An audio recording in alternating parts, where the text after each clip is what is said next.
Expert RAW is Samsung's hidden camera superpower. Today, I'm going to show you how to use all of it. Let's go.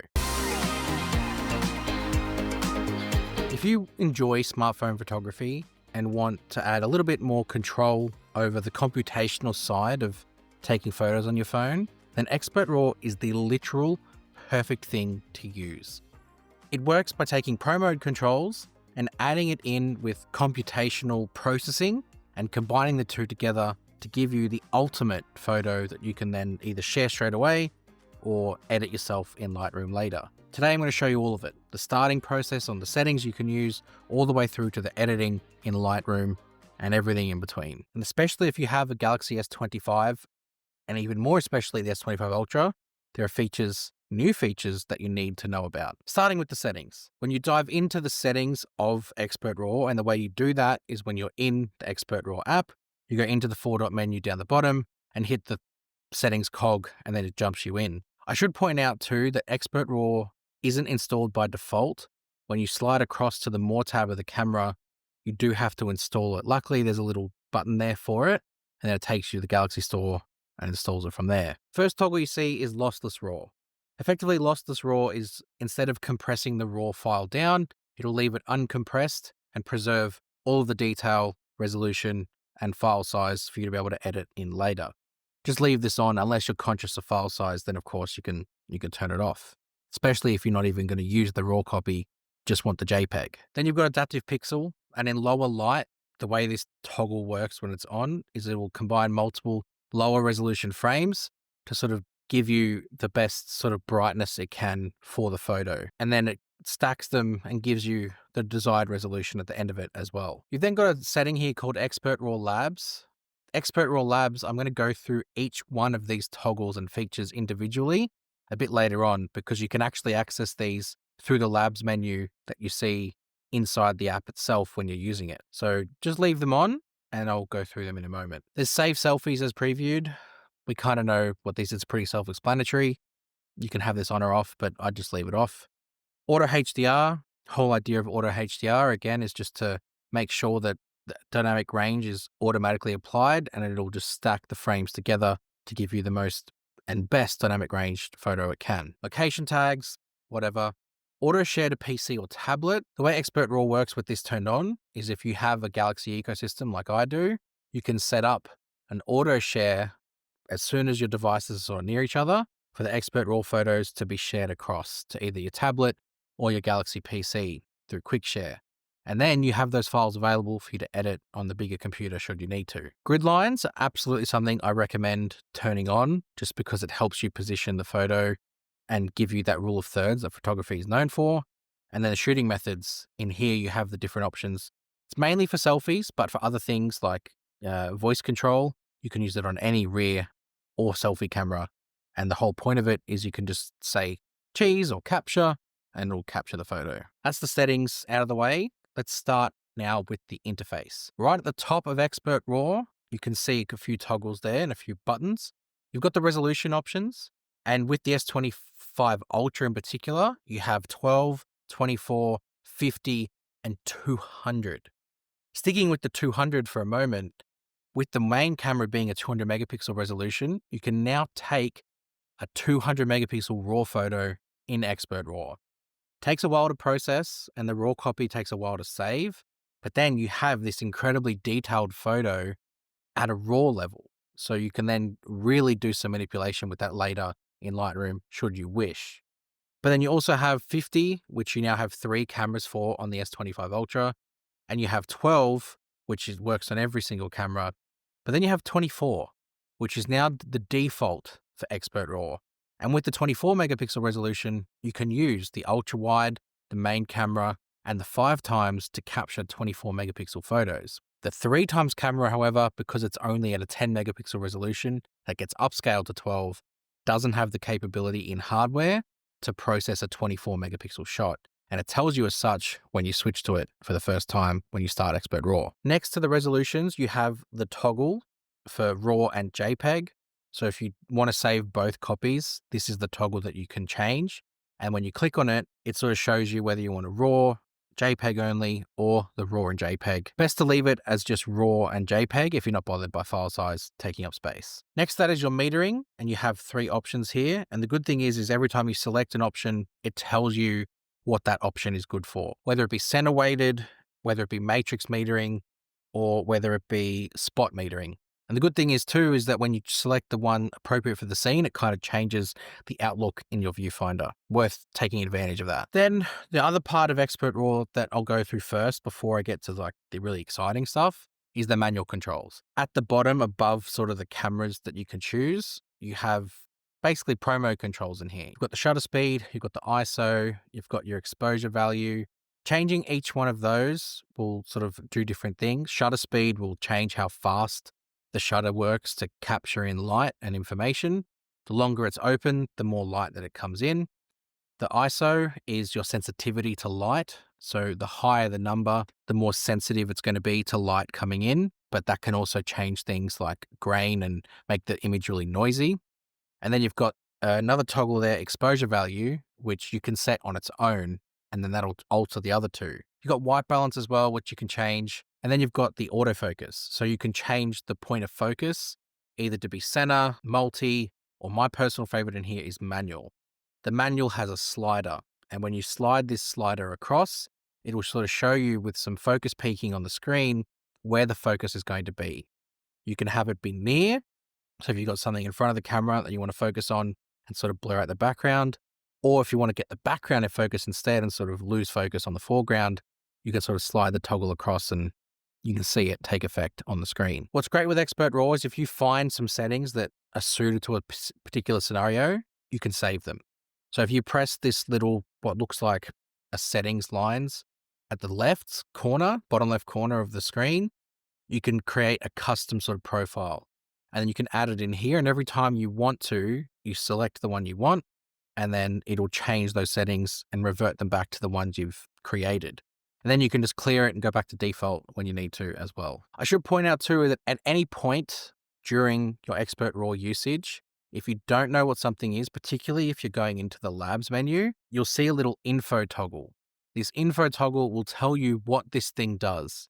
At any point, you need a reminder of how it works or what it is. Press that toggle and it brings it up across the Expert RAW app. Before I get to the labs features, going out and doing these videos, you use your phone a lot and you need something to be able to charge your phone and keep it charged as you're on the go. This is where the Shargeek 170 from Charge comes into play. With a massive reserve of power at 24,000 milliamp hours, the Shargeek 170 can keep all of your devices powered up for a really long time. It has a total output of 170 watt, hence the Shargeek 170, and it supports Power Delivery 3.1 for faster but also more efficient charging. A single USB-C port can output up to 140 watt charging 2 ways, so input and output, which means you'll be able to keep your laptop charged up as my Galaxy Book 4 Ultra supports 140 watt charging. With 3 ports available, you've got the option to keep multiple devices topped up wherever you need to go. The coolest part about this thing is the aesthetic. It has a really comfortable prism sort of rounded design, which is nice to hold and carry, but also really easy and convenient to slip into a bag. And it's transparent. Who doesn't love transparent technology, where you can actually see the componentry that goes inside this thing to make everything work? If you also love numbers, you'll also really enjoy the display on here, as this will show you all the stats of your charging, how much it's outputting, how long till it's charged, so you can see if it's working correctly or if you maybe need to adjust something to get it working properly. I've been using it. Now it's your turn. Use the link in the description to get the Shargeek 170 for yourself and ensure all your devices are charged up wherever you go. Thank you to Charge for sponsoring this video. With that, we will go into the labs and start with virtual aperture. Virtual aperture is extremely fun to use. The way aperture works is it has a couple of different facets to it. It'll control how much light the sensor sort of intakes by how open the sensor is. A really fast aperture, something like f1.4, will let in a lot more light than something like f4.9, which was the old 10x camera on the S23 Ultra. But it also has another effect where it can actually create a shallow or a wide depth of field. So if you've got something in the foreground that you really want to have a sort of a sharp focus on, whilst also sort of controlling the light intake, you would use a faster or lower aperture. So virtual aperture has a sliding scale from f1.4 up to f16. And when I'm using it here on this dog's name is Jonah. He's a 1-year-old golden retriever. You can change the aperture from really open to really narrow. And the narrow one sort of doesn't really create depth of field. It just kind of focuses everywhere. And then you've got the sort of really open one, which creates a really shallow depth of field, but a really sharp, sort of pleasing aesthetic.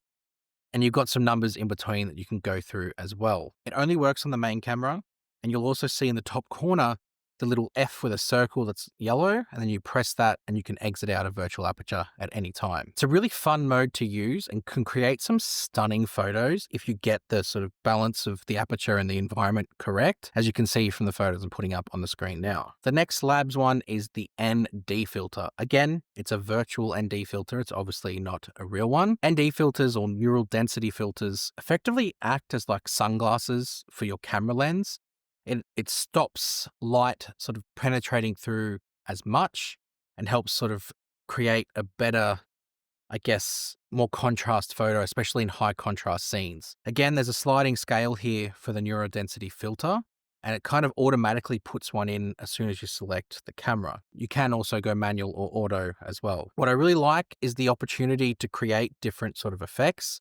So if you've got sort of flowing and moving water, it'll kind of create this smooth sort of water effect. To get that though, you need to make sure the ND filter is on a tripod. So just make sure that you have a tripod with you, because it needs to stay stable as it's capturing the image, and it can sort of keep everything in the right area. But the higher the value of ND filter, so the darker the photo gets. So you just need to judge the environment you're in and apply the right level of neural density. This one works on the wide angle, the 3x telephoto, and the 5x telephoto. Doesn't work with the ultra wide. You can also change the shutter speed here as well. So if you go for a really dark ND filter and you want to make the shutter stay open longer, it'll intake more light and then also sort of balance itself out in the photo. Really fun. Next one in Labs is astrophotography. Astrophoto has a couple of different layers to it. The first is it actually gives you a sky guide or a star guide.